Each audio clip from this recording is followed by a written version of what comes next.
Hi friends, welcome to our YouTube channel knowledge area. आज हम बात करेंगे इंडियन इकोनॉमी की पार्ट 1 के बारे में, जो कि हर एक कॉम्पिटिटिव एग्जामिनेशन के लिए सही रहेगा। तो चलते हैं क्वेश्चन नंबर 1 की तरफ। Who issues the special drawing rights in the following? Option A World Bank, option B World Trade Organization, option C Asian Development Bank, option D International Monetary Fund. इन चारों ऑप्शन में से कौन ऐसे institution है जो स्पेशल ड्राइंग राइट्स इशू करता है? इसका जो सही आंसर होगा वो होगा option number D, International Monetary fund. इसकी जो हेडक्वार्टर जो है आपको देखने के लिए मिलेगा वाशिंगटन डीसी में, जो कि कहाँ पड़ता है? यूएसए में है। ओके, ये इशू करता है क्या? एसडीआर अर्थात स्पेशल ड्राइंग राइट। किसके लिए? अपने मेंबर कंट्री के लिए, ओके। बढ़ते हैं क्वेश्चन नंबर 2 की तरफ। Which of the following institution is associated with Dunkel proposal? कौन सी, इन चारों ऑप्शन में से कौन सी इंस्टीट्यूशन है जो डोंकेल प्रपोजल के साथ एसोसिएट करता है? Option A World Bank, option B International Monetary Fund, option C World Trade Organization, option D United Nation Organization. इसका जो सही आंसर होगा वो होगा अपना option number C, World Trade Organization. World Trade Organization की जो हेडक्वार्टर है आपको देखने के लिए मिलेगा कहाँ? जेनेवा स्विट्जरलैंड पे। ये जो डोंकेल प्रपोजल की पहले जो ड्राफ्ट बनाया गया था वो कौन से साल पे? 1991 पे। ओके, इंडिया ने डोंकेल प्रपोजल में कब साइन किया है? 1994 में। ओके, बढ़ते हैं क्वेश्चन नंबर 3 की तरफ। Which of the following institution is not part of the World Bank community? Which of the following institution is not part of the World Bank community? World Bank community में कौन सी ऐसे institution है जो world bank की हिस्सा नहीं है? Option A IBRD, option B World Trade Organization, option D C IDA, option D IFC। देखो, इसमें थोड़ा हम इसके बारे में डिस्कशन कर लेते हैं कि IBRD क्या है। International bank for reconstruction and development. WTO का मतलब होता है वर्ल्ड ट्रेड ऑर्गेनाइजेशन। IDA का फुल फॉर्म क्या होगा? International development agency. उसी तरह IFC का क्या होगा? International finance corporation. इसमें क्वेश्चन पूछा गया है कि कौन सी ऐसी इंस्टीट्यूशन है जो वर्ल्ड बैंक की हिस्सा नहीं है, तो क्या होगा उसका आंसर? उसका आंसर जो होगा option number B, World Trade Organization is not part of the World Bank community. Okay, next बढ़ते हैं क्वेश्चन नंबर 4 की तरफ। Who is the central monetary policy authority in India? Who is the central monetary policy authority in India? Central जो monetary policy होता है उसका authority कौन है? Option A RBI, option B finance ministry, option C parliament, option D prime minister. इसका जो सही answer जो होगा वो होगा option A RBI। Option A RBI का फुल फॉर्म क्या होता है? Reserve Bank of India, reserve Bank of India कब एस्टैब्लिश किया गया था? 1935 में। कौन सी एक्ट के तहत? रिजर्व बैंक एक्ट, अर्थात RBI reserve bank Indian act 1934 के तहत। आरबीआई का पहला इंडियन गवर्नर कौन थे? सीडी देशमुख थे, सीडी देशमुख। इसके अलावा आरबीआई को क्या कहा जाता है? सेंट्रल बैंक ऑफ इंडिया भी कहा जाता है। आरबीआई को कब नेशनलाइज किया गया? वो था 1949 को। ओके, तो बढ़ते हैं अगले क्वेश्चन की तरफ। Question number 5, who developed the concept of disguised unemployment? किसके द्वारा डिस्क्रीज अर्थात जो प्रच्छन्न बेकारी अर्थात जो अनएम्प्लॉयड बेरोजगारी जो होता है, जो डिस्क्रीज अनएम्प्लॉयड अर्थात प्रच्छन्न जो बेरोजगार होते हैं, उसका जो कॉन्सेप्ट किसके द्वारा डेवलप किया गया था? Option A John Keynes, option B Amartya Sen, option C John Robinson, option D Alfred Marshall. Question फिर से और एक बार देखते हैं। Who developed the concept of disguised unemployment, अर्थात किसके द्वारा डिस्क्रीज अर्थात प्रच्छन्न बेरोजगार की जो कॉन्सेप्ट है किसके द्वारा डेवलप किया गया था? इसका जो राइट आंसर जो होगा वो होगा option number C John Robinson. किसके द्वारा? जॉन रॉबिन्सन के द्वारा। बढ़ते हैं क्वेश्चन नंबर 6 की तरफ। In which year was the concept of MSP introduced in India? India में पहली बार जो कॉन्सेप्ट एमएसपी की जो कॉन्सेप्ट है इंट्रोड्यूस किया गया था, कौन से साल पे? Option A 1966, option B 1950, option C 1947, option D 2000। इसका जो सही आंसर होगा वो होगा option number A 1967। Okay, MS का जो फुल फॉर्म जो होता है वो होता है मिनिमम सपोर्ट प्राइस। इसके द्वारा क्या होता है कि कोई चीज़ शोइंग करने से पहले ही उसकी प्राइस निर्धारण किया जाता है। किसके द्वारा निर्धारण किया जाता है? वो होता है CACP के द्वारा। CACP का मतलब क्या होता है?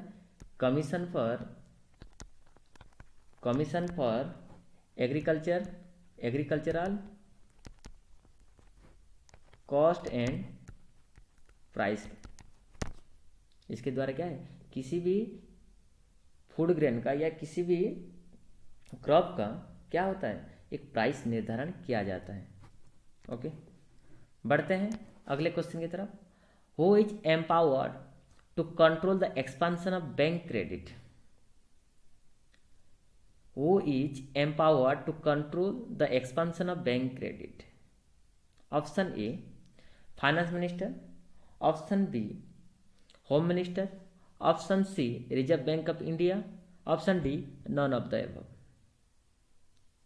जो बैंक की जो क्रेडिट है अर्थात धार है, उसकी जो एक्सपांशन जब बढ़ते जाता है, ज़्यादा से ज़्यादा धार लेते हैं, तो उसको किसके द्वारा कंट्रोल किया जाता है? इसका जो सही आंसर होगा वो होगा option number C Reserve Bank of India, क्योंकि ये बैंकों का बैंक है तो इसीलिए उसका सेंट्रल बैंक ऑफ इंडिया भी कहा जाता है। ओके, इसका क्वेश्चन नंबर 7 की जो राइट आंसर होगा वो होगा option number C Reserve Bank of India. बढ़ते हैं क्वेश्चन नंबर 8 की तरफ। क्वेश्चन नंबर 8, ज्योग्राफिकल इंडिकेशन अर्थात GI टैग इज गिवन आज पर the option A Indian Copyright Act 1957, option B new design act 2000, option C patent act 1970, option D geographical indication registration and protection act 1999। इसका जो सही answer जो होगा वो होगा option number D geographical indication registration and protection act 1999। But इसको कहीं ना कहीं एनफोर्स किया गया कौन से साल में? 2003 में, 2003 में। देखो ज्योग्राफिकल इंडिकेशन इसलिए दिया जाता है, कोई चीज़ का फेमस करवाना है या विदेश में उसकी डिमांड बढ़ाना है, अपने देश या विदेश में किसी चीज़ का डिमांड बढ़ाना है तो उसका जीआई टैग दे दो। ओके, क्वेश्चन नंबर 9 की तरफ। Which 5-year plan is also known as the liberalization of the economy?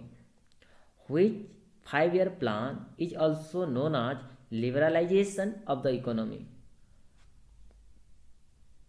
कौन सी पंचवर्षीय योजना है जिसको हम उदारीकरण अर्थनीति के रूप में देखते हैं, अर्थात इकोनॉमी की जो लिबरलाइजेशन कहा जाता है, कौन सी 5-year प्लान को?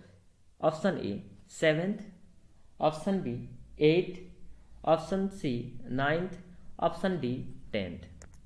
इसका जो राइट आंसर जो होगा वो होगा ऑप्शन बी 8, अर्थात 1992 से लेके 1907 तक जो चला था उसको कहा जाता है 8 5-year प्लान। उसी समय में 3 चीज़ें सबसे फेमस था, एक था एल, दूसरा था पी, तीसरा था G, liberalisation, privatisation and globalisation. Okay, ये कौन से 8 5-year प्लान के तहत बना था। Okay, then question number 10, India adopted the 5-year plan from which country? ये जो 5-year प्लान आपको देखने के लिए मिलता है, फर्स्ट, सेकेंड, थर्ड, फोर्थ, इस तरह का, तो इंडिया ने कौन सी किस देश से ये आइडिया को एडप्ट किया है, किस देश की ये जो आइडिया है इसको भारत में एडप्ट किया गया है जो 5-year plan? Option A France, option B Russia, option C America, option D England. इसका जो सही आंसर होगा वो होगा ऑप्शन बी रसिया, क्योंकि पहली बार रसिया में 1928 में जोसेफ स्टालिन के द्वारा पहली बार चलाया गया था, क्या लागू किया गया था 5-year प्लान। उसी आइडिया कहीं ना कहीं भारत में सबसे ज़्यादा प्रभावित किया गया, अर्थात सबसे ज़्यादा प्रभावित किया है। तो India adopt the 5-year plan from Russia, कौन सी कंट्री? रसिया से। बढ़ते हैं question number 11, which 5-year plan is also known as Mahalanobis plan? Which 5-year plan is also known as Mohalanobis plan? Option A first, option B second, option C third, option D fourth. इसका जो सही answer जो होगा वो होगा option number B, second 5-year plan को कहा जाता है मोहालैनोबिस प्लान। कौन से साल में? 1956 से लेके 61 के तहत जो चला था उसको कहा जाता है second 5-year plan. Okay,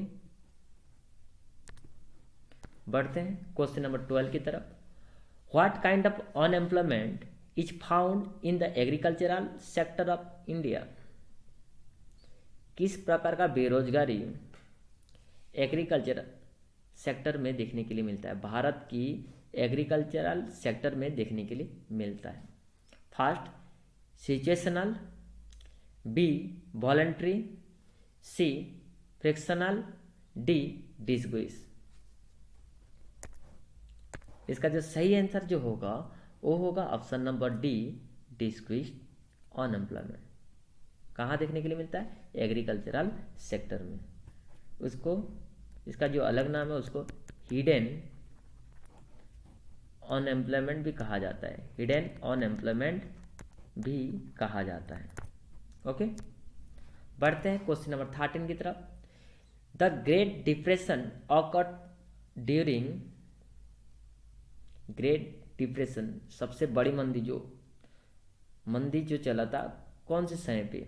option A 1914, option B 1929, option C 1939, option D 1922।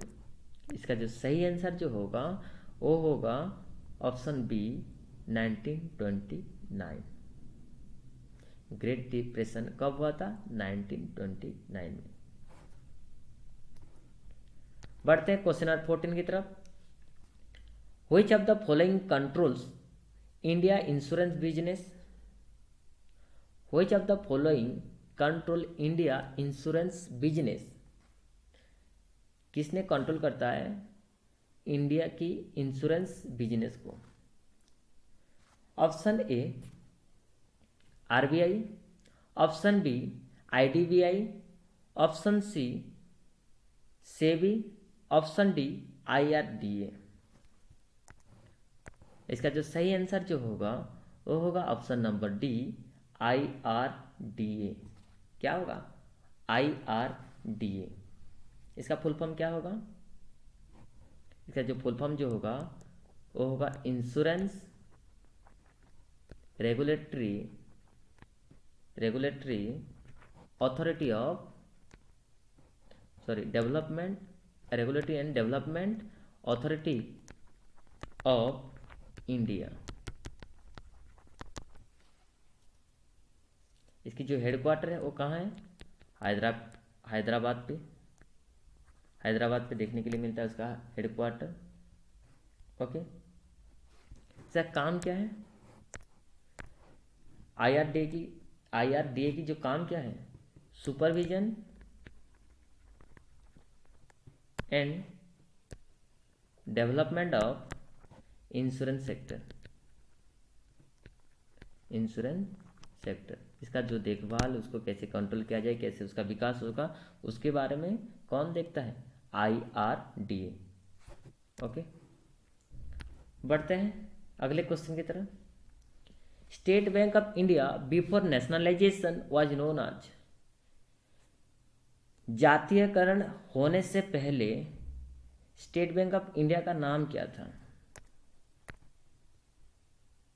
Option A General Bank of India, option B Bank of Hindustan, option C Imperial Bank of England, option D Imperial Bank of India. इसका जो सही answer जो होगा वो होगा option number D Imperial Bank of India. Imperial Bank of India. State Bank कब nationalise हुआ? 1955 में स्टेट बैंक ने नेशनलाइज बन गया था। ओके, बढ़ते हैं क्वेश्चन नंबर 16 की तरफ। Where is the headquarter of SEBI is located? Where is the headquarter of SEBI is located?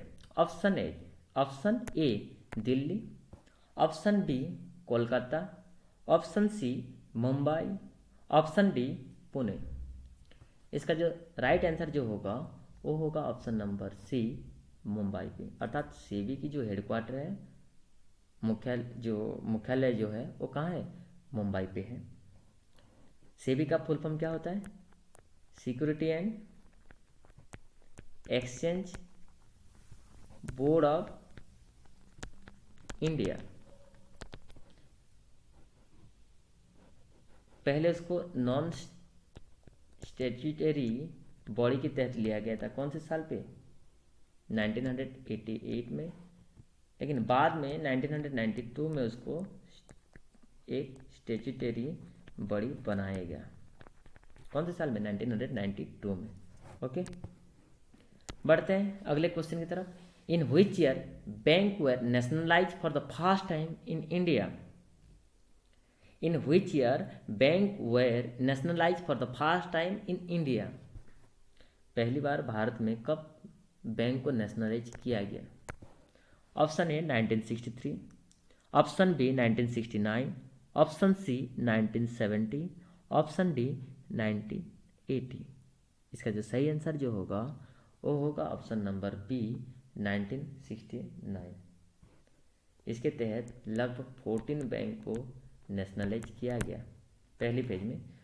दूसरी फेज में 6 बैंक को किया गया कौन से साल में? 1980 में। कौन से साल?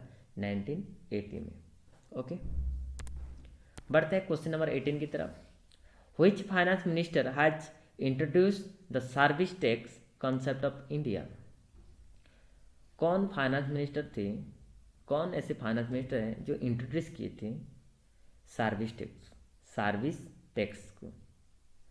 Option A P Chidambaram, option B doctor Manmohan Singh, option C Indira Gandhi, option D I K Gujral. इसका जो सही आंसर जो होगा वो होगा option B doctor Manmohan Singh. Doctor Manmohan Singh 13 number की जो प्राइम मिनिस्टर थे, जो कि कौन से साल से? 2004 से लेकर 2014 तक। ये आरबीआई की गवर्नर भी रह चुके हैं, आरबीआई की गवर्नर भी रह चुके हैं। कौन से साल से? 1982 से 85 तक। इसके अलावा ये फाइनेंस मिनिस्टर भी बने थे कौन से साल में? 1992 के समय। उस समय नरसिम्हा राव की सरकार था, उस समय वो फाइनेंस मिनिस्टर भी थे। कौन? डॉक्टर मनमोहन सिंह। ओके, बढ़ते हैं अगले क्वेश्चन की तरफ। Who appoints the member finance commission in India? Finance commission of India की जो मेंबर है उनकी अपॉइंटमेंट कौन करता है? Option A RBI governor, option B CAG of India, option C President of India, option D central finance minister. इसकी जो appointment जो करते हैं उनका जो नाम है option number C President of India. President of India कौन से आर्टिकल के तहत करते हो? आर्टिकल 280 के तहत। आर्टिकल 280 के तहत फाइनेंस कमीशन ऑफ इंडिया को प्रेसिडेंट के द्वारा अपॉइंटमेंट किया जाता है। ओके, बढ़ते हैं क्वेश्चन नंबर 20 की तरफ। What is the full form of IMPS?